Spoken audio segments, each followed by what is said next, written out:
Hi, this is Michelle Pryor from Michelle's Ink at Stampit.blogspot.com. I'm an independent consultant for Close to My Heart at michellepryor.ctmh.com. Today we made a pop and twist card. So here it is. It's made with Chelsea's Garden. And when you open it up, you get the little pop and twist mechanism.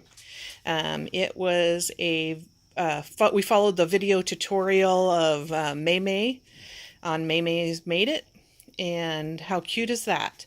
So it uses we use Juniper Ink and black ink, and we use the B1508 Kiss It Better stamp set, and also the Windblown W2033, which is a petite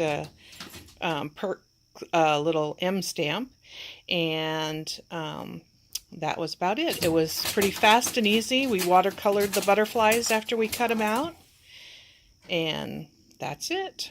Thanks for watching.